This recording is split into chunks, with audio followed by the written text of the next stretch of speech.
Structural டிசைனில் நம்ம ஒரு பில்டிங்கை டிசைன் பண்ணும்போது ஒரு சில கால்குலேஷன் எரர்ஸ் வரலாம். பட் இந்த எரர்ஸ் நம்ம பில்டிங்கை பெரிய அளவில் அஃபெக்ட் பண்ணாமல் இருக்கிறதுக்கு நம்ம கால்குலேஷனில் ஒரே ஒரு ஸ்டெப்பை ஆட் பண்ணிட்டீங்கன்னா போதும். அதுதான் ஃபேக்டர் ஆஃப் சேஃப்டி.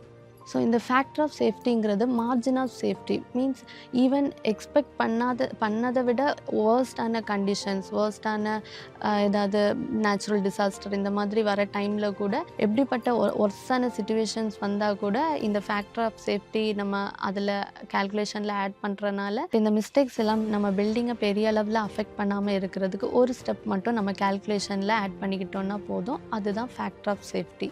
ஸோ இந்த ஃபேக்டர் ஆஃப் சேஃப்டிங்கிறது மார்ஜின் ஆஃப் சேஃப்டி மீன்ஸ் நம்ம எக்ஸ்பெக்ட் பண்ணதை விட ஒர்ஸ்டான கண்டிஷன்ஸ் வந்தால் கூட அந்த பில்டிங் வந்துட்டு அதை வித்ஸ்டாண்ட் பண்ணும். ஏன்னா இப்போ ஃபார் எக்ஸாம்பிள் ஒரு பில்டிங்கோட அல்டிமேட் ஸ்ட்ரென்த் மீன் எவ்வளோ அதால் தாங்க முடியும் அப்படிங்கிறது 400 மெகாபாஸ்கல் இருக்குது. பட் அந்த பில்டிங்கில் நம்ம கொடுக்க போகிற லோடு அது இவ்வளோ தான். அதோட எந்த சுச்சுவேஷன்லையுமே 200க்கு மேலே அது போகாது. அதான் அதோட ஒர்க்கிங் ஸ்ட்ரென்த்து. ஸோ இந்த ultimate strength divided by working strength பண்ணும்போது ஒரு வேல்யூ வரும்.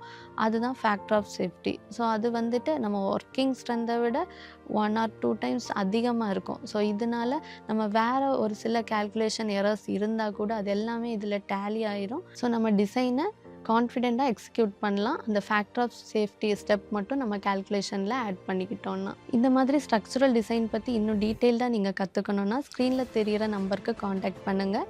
இல்லை டிஸ்கிரிப்ஷனில் இருக்கிற லிங்க்கை கிளிக் பண்ணி ரெஜிஸ்டர் பண்ணிக்கோங்க.